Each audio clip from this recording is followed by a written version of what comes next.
किस्सा 3 राजकुमारों और 5 सुंदरियों का। शहरजाद की कहानी रात रहे समाप्त हो गई तो दुनियाजाद ने कहा, बहन यह कहानी तो बहुत अच्छी थी, कोई और भी कहानी तुम्हें आती है? शहरजाद ने कहा कि आती तो है, किंतु बादशाह की अनुमति हो तो कहूँ। बादशाह ने अनुमति दे दी और शहरजाद ने कहना शुरू किया। खलीफा हारून रशीद के राज्य में बगदाद में एक मजदूर रहता था। वह स्वभाव का बड़ा हंसमुख और बातूनी था। एक दिन प्रातःकाल वह बाजार में एक बड़ा टोकरा लिए मजदूरी की आशा में खड़ा था। कुछ देर बाद एक परम सुंदर स्त्री, जिसके मुंह पर जाली का नकाब पड़ा हुआ था, वहां आई और मुस्कुराकर मजदूर से कहने लगी कि अपना टोकरा उठा और मेरे साथ चल। मजदूर अच्छी मजदूरी मिलने की आशा और स्त्री के मधुर व्यवहार से प्रसन्न होकर उसके साथ चल दिया।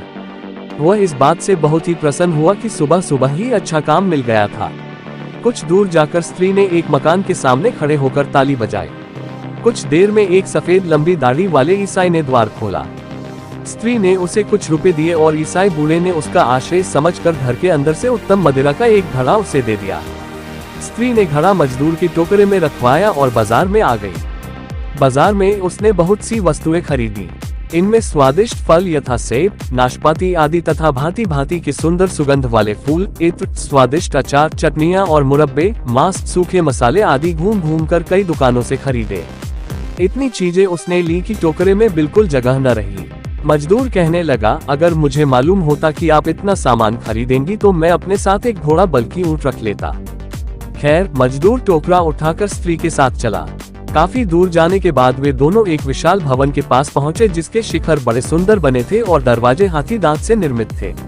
स्त्री ने दरवाजे के आगे खड़े होकर ताली बजाई। दरवाजा जब तक खुले तब तक मजदूर सोचता रहा कि न मालूम यह स्त्री घर की नौकरानी है या मालकिन। इसके साथ श्रृंगार से तो यह नहीं मालूम होता कि यह नौकरानी होगी। कुछ ही देर में एक स्त्री ने दरवाजा खोला। मजदूर उसका अनुपम सौंदर्य और मनोहारी भाव देखकर बेसुध सा होने लगा और सामान से लदा टोकरा उसके सिर से गिरने को होने लगा। जो स्त्री उसे बाजार से लाई थी वह कौतुकपूर्वक उसकी बदहवासी का तमाशा देखने लगी, लेकिन घर के अंदर से आई हुई स्त्री ने उससे कहा, तू खड़ी खड़ी क्या देख रही है? यह बेचारा सामान के भार से दबा जा रहा है।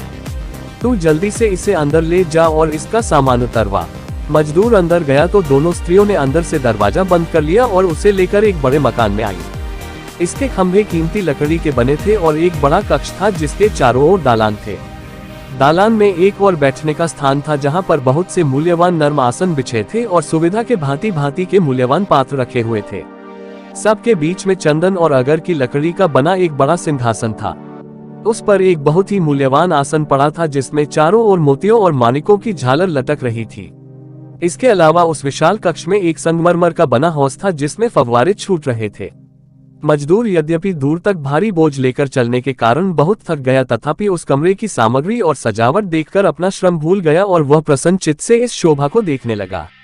विशेषतः उसे सिंहासन पर बैठी हुई अतीव सुंदर स्त्री ने बहुत आकृष्ट किया। उसे बाद में मालूम हुआ कि सिंहासन पर बैठी स्त्री का नाम जुबैदा है। वह उस घर की मालकिन है। जिस स्त्री ने दरवाजा खोला था उसका नाम साफी था और जो स्त्री बाजार से उस पर सामान लदवाकर लाई थी उसका नाम अमीना था। जुबैदा ने कहा, बीबियों, इस बेचारे मजदूर के सर से सामान तो उतारो, यह बोझ के मारे मरा जा रहा है। साफी और अमीना ने मिलकर उसके सिर से टोकरा उतरवाया और उसमें से सामान निकालने लगी। जुबैदा ने उसे इतना पैसा दिया जो उसकी साधारण मजदूरी से कहीं अधिक था। वह आशा से अधिक मजदूरी पाकर खुश तो बहुत हुआ, लेकिन उसका मन वहां की वस्तुओं में इतना लगा था कि वह वापस न हुआ। इतने में ही अमीना ने अपने चेहरे से नकाब उतार दिया। मजदूर ने अब तक तो झलक भर देखी थी, अब तो उसे पूरी नजर भर देखा तो ठगा सा खड़ा रह गया। उसे यह देखकर भी आश्चर्य हुआ कि यद्यपि घर में 3 स्त्रियां ही थीं, तथापि खाने पीने की सामग्री इतनी थी जो 30 व्यक्तियों को काफी होती। मजदूर वहां से न हटा तो जुबैदा ने पहले तो सोचा कि वह कुछ देर और सुस्ताना चाहता है, लेकिन जब उसे बहुत देर हो गई तो उसने कहा कि क्या बात है, तू जाता क्यों नहीं? क्या तुझे मजदूरी कम मिली है? अमीना, इसे कुछ और पैसे देकर विदा करो। मजदूर ने कहा, मालकिन, मैंने मजदूरी आशा से अधिक पाए है, किंतु आपके सम्मुख कुछ निवेदन करना चाहता हूँ। मैं जानता हूँ कि जो मैं कहना चाहता हूँ वह मेरी उद्दंडता है, किंतु मुझे आशा है आप मुझे क्षमा करेगी और मेरी बातों पर नाराज नहीं होंगी।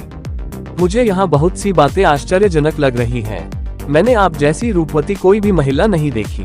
मुझे यह देखकर भी बड़ा आश्चर्य हुआ है कि यहाँ कोई पुरुष नहीं है।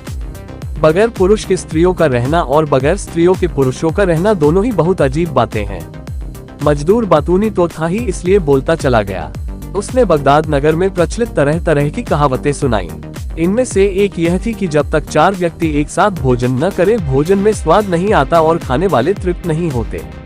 उसका आशय यह था कि उन स्त्रियों के बीच में वही पुरुष और दूसरे उन 3 के अलावा चौथा व्यक्ति भी वही है, इसलिए भोजन के समय उसे भी खाने के लिए बिठा लिया जाए। जुबैदा उसकी बातें सुनकर हंसने लगी और बोली, तू अपनी बेकार की बातें और सलाहें अपने पास रख।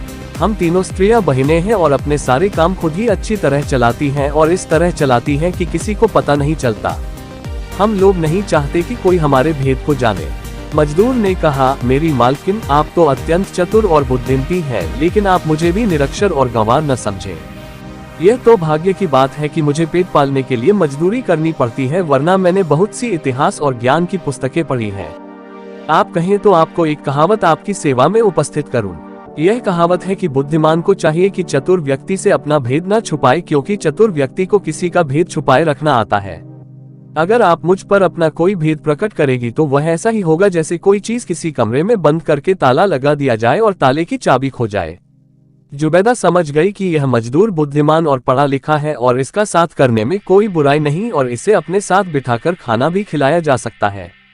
फिर भी उसने उसकी बुद्धि की परीक्षा लेने के लिए मजाक में कहा, देखो भाई, हमने तो पैसा और मेहनत लगाकर इस भोजन को तैयार किया है, तुमने तो इस पर कुछ खर्च नहीं किया, फिर तुम्हें अपने खाने में क्यों सम्मिलित करें। साफी ने भी उससे कहा, तुमने यह कहावत तो सुनी होगी कि छूछा किन पूछा।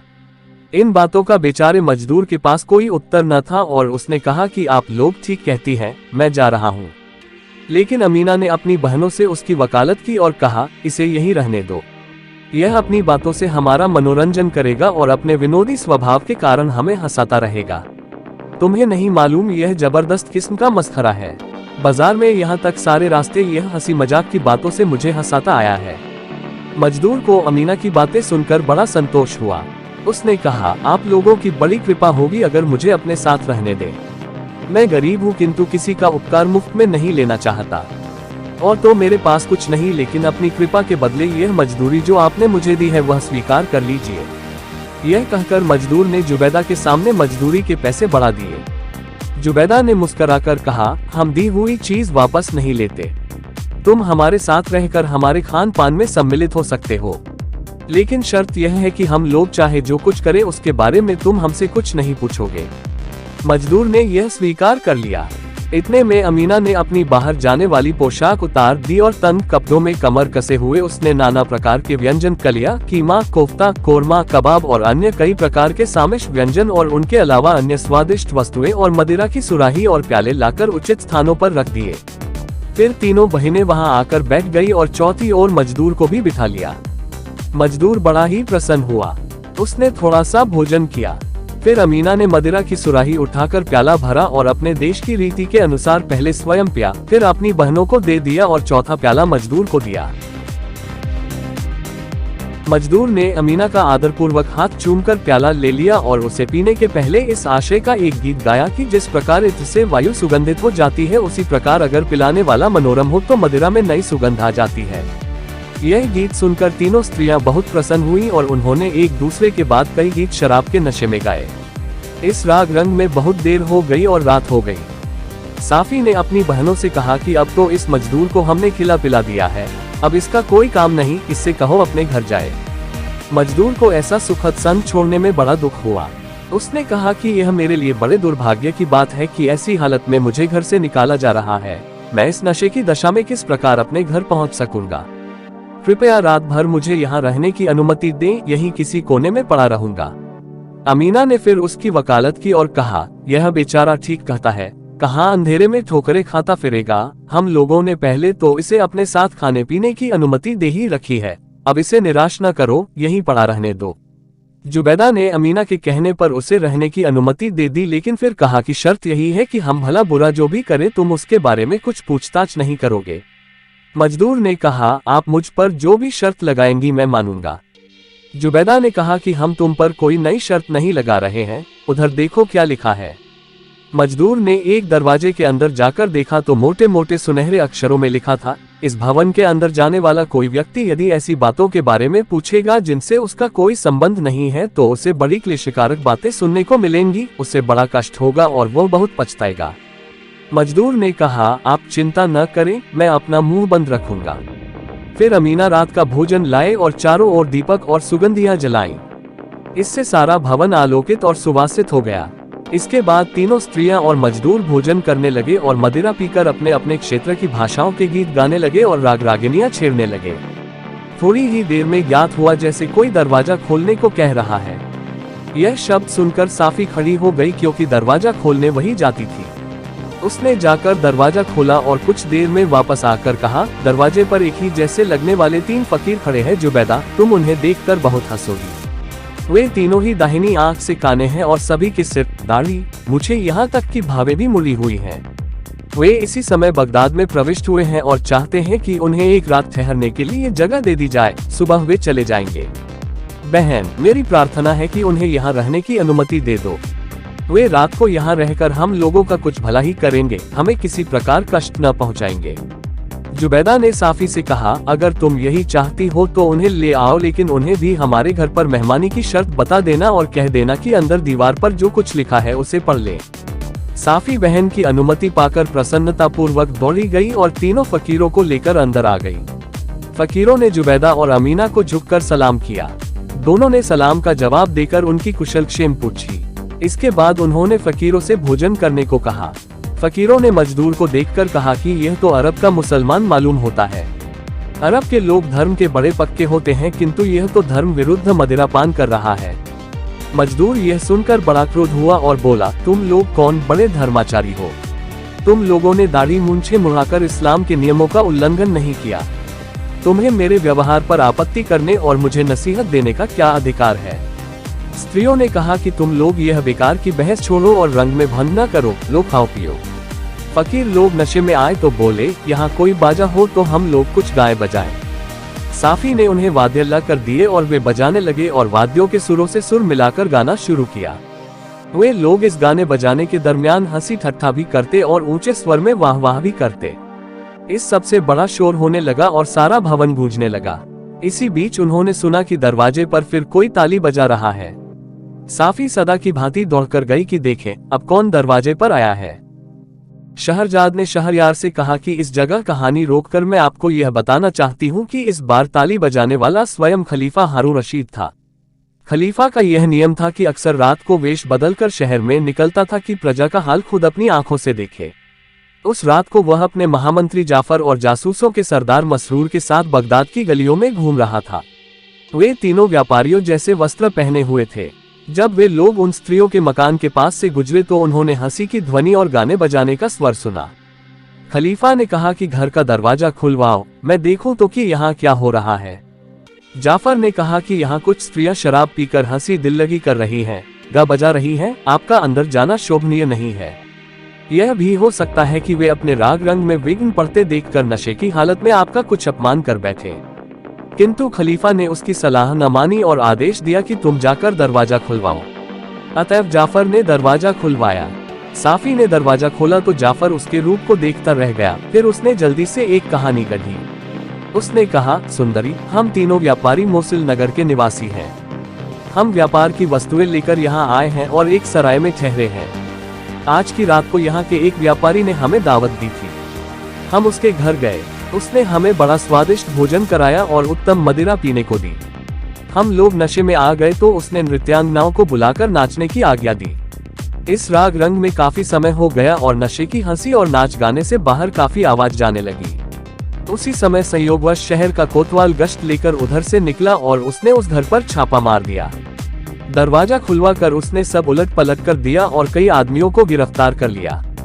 हम लोग जान बचाकर एक दीवार से बाहर कूद गए। यह कहकर जाफर ने कहा, हम लोग इस शहर में किसी को नहीं जानते, न यहाँ के मार्ग पहचानते हैं। हमें डर लग रहा है कि हम इधर उधर भटकते हुए सराय पर कैसे पहुँचेंगे। फिर संभव है सराय का दरवाजा बंद हो गया हो और हम रात भर गलियों में भटकते रहें। यह भी संभव है कि वही कोतवाल गश्त लगाता हुआ आ निकले और हम लोगों को बंद कर दे। हमारी दशा बड़ी दयनीय है। सुंदरी, तुम दया करके अनुमति दो तो हम रात भर के लिए तुम्हारे मकान में किसी जगह पड़े रहें। अगर तुम हमें अपनी संगति के योग्य समझो तो हमें अपने गाने बजाने में शामिल कर लो। हम लोग यह तो समझ गए हैं कि तुम लोग गाने बजाने में अति निपुण हो। हमें भी संगीत में रुचि है और हम भी अपनी कला से तुम्हारे आमोद प्रमोद में योग दे सकते हैं। साफी ने कहा, मैं इस घर की मालकिन नहीं हूँ, तुम लोग जरा देर यहीं ठहरो, मैं मालकिन से तुम्हारी बात करती हूँ। अगर उसने अनुमति दे दी तो फिर कोई दिक्कत नहीं रहेगी और तुम लोग आराम से यहाँ रात बिता सकोगे। यह कहकर साफी अंदर गई और अपनी बहनों से नए व्यापारियों की दशा और उनकी प्रार्थना की बात की। उन दोनों ने आपस में और साफी के साथ मंत्रणा की और साफी से कहा कि उन्हें भी अंदर ले आओ। अतः साफी वहां जाकर खलीफा, जाफर और मसरूर को अंदर ले आई। तीनों ने बड़ी शिष्टता और सम्मान से स्त्रियों और फकीरों को प्रणाम किया। उन सब ने उन्हें व्यापारी समझकर उनके अभिवादन का यथायोग्य उत्तर दिया। जुबैदा ने, जो तीनों बहनों में सबसे बड़ी और सबसे बुद्धिमान थी, उनसे उनकी कुशल क्षेम पूछी और कहा कि हम लोग जो कुछ कहें उसका तुम लोग बुरा न मानना। जाफर ने कहा, तुम सुंदरियों के मुंह से ऐसी कौन सी बात निकल सकती है जिसका किसी को भी बुरा लगे। जुबैदा ने कहा, मुझे यह कहना है कि तुम जहां तक हो सके चुप रहना और जिस बात का तुमसे सीधा संबंध न हो उसके बारे में कोई प्रश्न न करना। अगर तुमने ऐसा न किया तो हम तुमसे क्रुद्ध हो जाएंगे और इसका फल तुम्हारे लिए अच्छा नहीं होगा। मंत्री ने कहा कि अगर तुम्हारा यही आदेश है तो हम ऐसा ही करेंगे और किसी बात के बारे में प्रश्न नहीं करेंगे। यह वादा लेकर जुबैदा ने उन सब के आगे खाद्य सामग्री रखी और मदिरा पिलाए।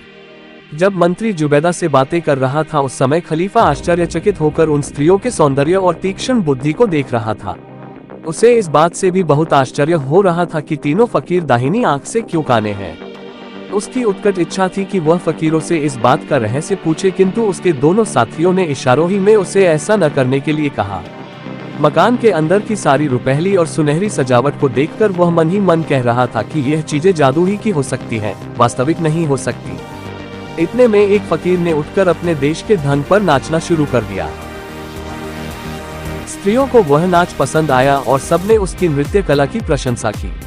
जब फकीरों का नाच हो चुका तो जुबैदा अपने स्थान से उठी और अमीना का हाथ पकड़कर बोली, बहन, यह तो तुम जानती ही हो कि यहाँ पर उपस्थित सब लोग हमारे अधीन हैं और इनकी उपस्थिति हमें हमारे रोज के काम से नहीं रोक सकती। अमीना ने उसका अभिप्राय समझकर उस जगह की सफाई शुरू कर दी। उसने भोजन के पात्र और मदिरा की सुराहियां और प्याले उठाकर बावर्ची खाने में रख दिए और गाने बजाने का सामान हटाकर फर्श पर झाड़ू लगाए। इसके बाद उसने सारे दियों की बत्तियों के गुल काटे और कुछ और भी सुगंधित तेल के दिए जलाए और कमरे को नए ढंग से सजा दिया। अमीना ने अब फकीरों और खलीफा तथा उसके साथियों को दालान में बिठाया। फिर मजदूर से कहा कि तुझ जैसे हटे कट्टे आदमी को इन लोगों की तरह बैठना नहीं चाहिए, तू उठकर हमारे काम में हाथ बटा। मजदूर अभी तक ऊँघ सा रहा था। वह अपनी हैसियत का ख्याल करके रास रंग में शामिल नहीं हुआ था।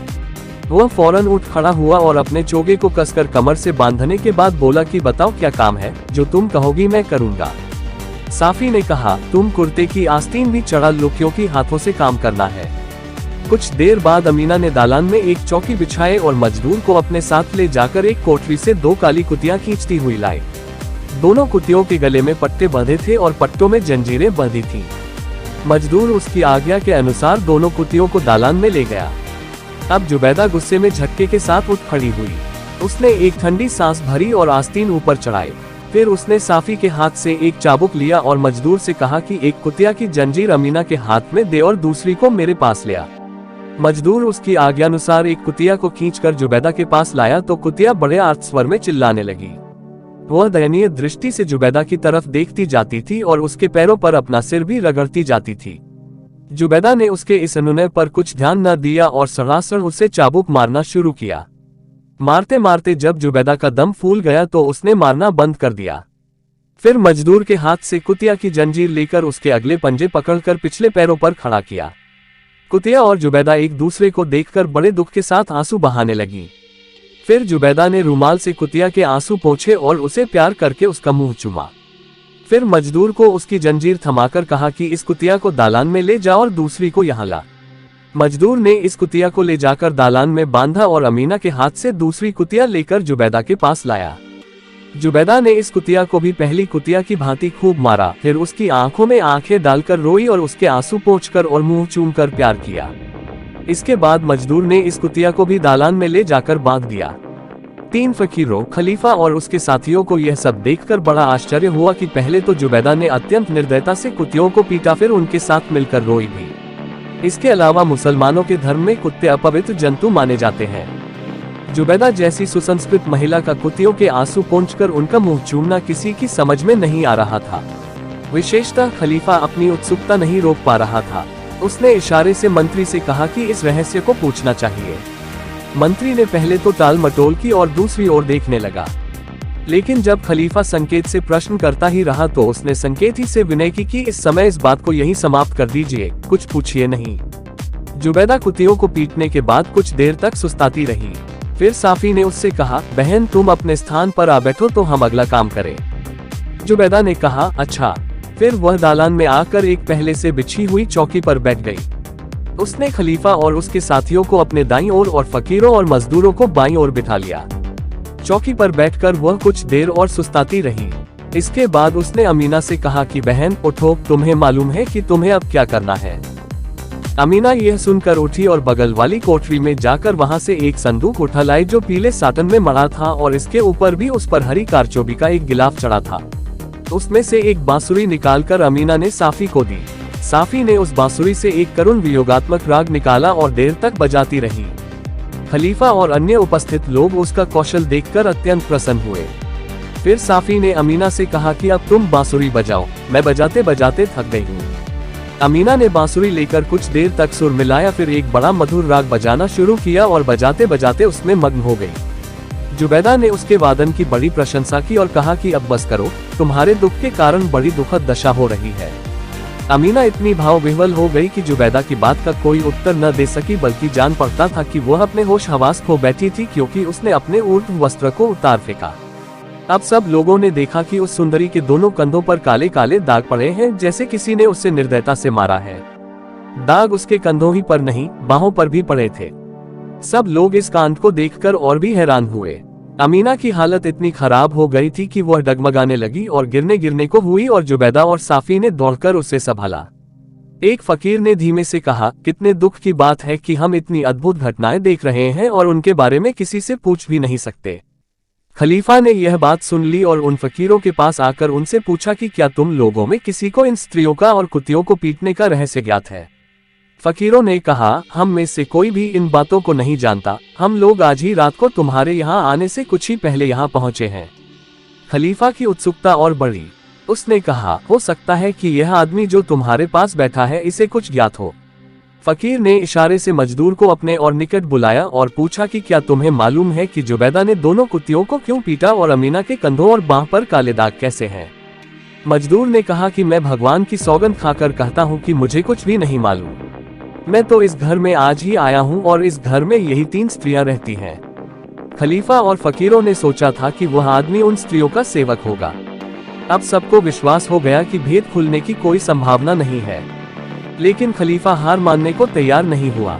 उसने कहा, हम लोग 7 मर्द हैं और यह सिर्फ 3 औरतें। हम सब मिलकर इनसे इस भेद को पूछें। अगर यह लोग खुशी खुशी बता दे तो ठीक है, नहीं तो हम जोर जबरदस्ती करके भी इनसे बात उगलवा लेंगे। मंत्री की राय इसके विपरीत थी। उसने खलीफा के कान में कहा, हम सबका यहाँ पर बड़ा स्वागत सत्कार किया गया है और गाने बजाने से भी हमारा मनोरंजन हुआ है। ऐसी दशा में जोर जबरदस्ती ठीक नहीं है। फिर आप यह भी देखें कि इन स्त्रियों ने किस शर्त पर हमें अपना अतिथि बनाया है। हमने भी उनकी यह शर्त मानी है कि हम कुछ पूछताछ नहीं करेंगे। अगर हम अपना यह वादा तोड़ेंगे तो यह लोग क्या हमें बेईमान नहीं कहेंगी? और उन्होंने हमारे लिए ऐसा कहा तो हमारे लिए डूब मरने की बात होगी। मंत्री ने आगे समझाया, आप यह भी विचार कर ले कि जब इन स्त्रियों ने हमारे सामने इतने आत्मविश्वास से चुप रहने की शर्त रखी है तो मालूम होता है कि इनके पास कोई ऐसी शक्ति है जिससे यह लोग शर्त तोड़ने वाले को दंड भी दे सकती है। ऐसा हुआ तो हमारे लिए और भी लज्जा की बात हो जाएगी, चाहे हम बाद में इन्हें कितना भी दंड दे दें। मुझे यह भी कहना है कि अब रात बीता ही चाहती है। इस समय आप कुछ न कहें। सवेरा होने पर मैं इन सारी स्त्रियों को पकड़कर आपके दरबार में ले आऊंगा और आप जो चाहे इनसे पूछ लीजिएगा। खलीफा को ऐसी जिद सवार हुई कि उसने ऐसे सत्परामर्श पर कान न दिया और मंत्री को झिड़क दिया कि तुम चुप रहो, मैं सुबह तक प्रतीक्षा नहीं कर सकता। उसने फकीरों से कहा कि तुम इस बात को जुबैदा से पूछो। उन्होंने इनकार कर दिया कि हमारा साहस नहीं है। फिर उन सब ने जोर देकर मजदूर को यह पूछने पर राजी कर लिया। जुबैदा ने इन लोगों को खुसर फुसर करते देखा तो उनसे पूछा कि तुम लोग आपस में क्या बात कर रहे हो। मजदूर ने कहा, सुंदरी, मेरे साथी जानना चाहते हैं कि आप दोनों कुत्तियों को निर्दयता पूर्वक पीट कर क्यों रोई और जो स्त्री अपनी सुध बुध खो बैठी उसके कंधों और बाहों पर काले दाग कैसे हैं। जुबैदा यह सुनकर आग बबूला हो गई। उसने सब लोगों से पूछा कि क्या तुम सब ने मजदूर से कहा था कि यह बातें मुझसे पूछे। सबने एकमत होकर कहा कि जाफर को छोड़कर हम सभी यह बातें जानना चाहते थे और हमने मजदूर से कहा था कि आपसे यह बातें पूछे। जुबैदा ने कहा, तुम सभी लोग बेईमान हो। तुम सब ने प्रतिज्ञा की थी कि यहाँ की किसी बात के बारे में कुछ न पूछोगे और तुम अपनी उत्सुकता पर बिल्कुल संयम न कर सके। हमने दया करके तुम सबको रात का ठिकाना दिया और तुम एक साधारण सी प्रतिज्ञा न निभा सके। अब तुम्हारा सत्कार मेरे लिए बिल्कुल आवश्यक नहीं है और तुम लोगों को अपने किए का फल भुगतना चाहिए। यह कहकर जुबैदा ने धरती पर पांव पटक कर 3 बार ताली बजाई और जोर से कहा, तुरंत आओ। उसके यह कहते ही एक द्वार खुल गया और उसमें से 7 बलवान हबशी नंगी तलवारें लिए निकले और एक एक हबशी ने एक एक आदमी को जमीन पर पटक दिया और उनके सीने पर चढ़ बैठे और सबकी तलवारें म्यान से बाहर निकल आईं।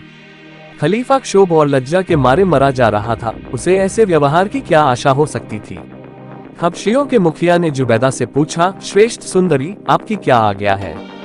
क्या हम इन लोगों को यहीं खत्म कर दें? जुबैदा ने कहा, नहीं, कुछ देर ठहर जाओ। पहले इन लोगों से यह तो पूछ ले कि यह कौन है और क्यों आए थे। यह कहकर उसने 7 मेहमानों से कहा कि तुम लोग अपना अपना हाल बताओ। मजदूर ने रोकर कहा, भगवान के लिए मुझे छोड़ दो, मेरा कोई दोष नहीं है। मैं तो इन लोगों के बहकावे में आ गया। काने फकीर जहाँ जाएंगे वहीं दुर्भाग्य लाएंगे। जुबैदा को यह सुनकर हंसी आ गई। वह बोली, ऐसे कोई नहीं छूटेगा। पहले हर आदमी अपना हाल बताए कि वह वास्तव में कौन है, कहाँ से आया है, उसमें क्या क्या गुण है और यहाँ आने का क्या कारण है। इन बातों में जरा सा भी झूठ हुआ तो फौरन उसकी गर्दन काट दी जाएगी। परेशान तो सभी थे, लेकिन खलीफा हारून की व्याकुलता स्वभावतः ही सबसे अधिक बढ़ी चढ़ी थी। उसने एक बार सोचा कि वैसे तो इस स्त्री के पंजे से निकला नहीं जा सकता, किंतु यदि वह अपना ठीक ठीक परिचय तुरंत दे दे तो जरूर मेरा सम्मान करेगी। उसने धीमे से मंत्री से सलाह ली। उसने कहा कि आपके सम्मान की रक्षा के लिए यह आवश्यक है कि अभी हम लोग चुप रहें। जुबैदा ने तीनों फकीरों से पूछा कि क्या तुम तीनों भाई हो? एक ने उत्तर दिया कि हम भाई नहीं हैं, एक से कपड़े जरूर पहनते हैं और साथ रहते हैं।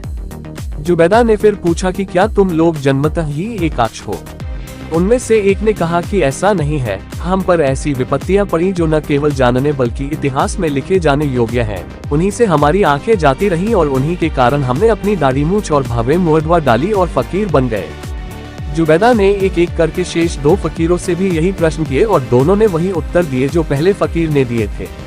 तीसरे ने यह भी कहा, आप अनुमति दे तो हम लोग अपना वृतांत विस्तृत रूप से कहें। हम तीनों की भेंट आज ही शाम को इस नगर में हुई है, क्योंकि हम तीनों बाहर से आए हैं। विश्वास मानिए कि हम तीनों ही राजकुमार हैं और हमारे पिता बड़े और प्रख्यात बादशाह हैं। हम सब चाहते हैं कि अपना वृतांत विस्तृत रूप से कहें। उन लोगों की बातों से जुबैदा का क्रोध कम हुआ। उसने हबशियों से कहा, तुम लोग इनके सीने से उतर आओ। यह लोग बैठकर अपना अपना हाल कहेंगे।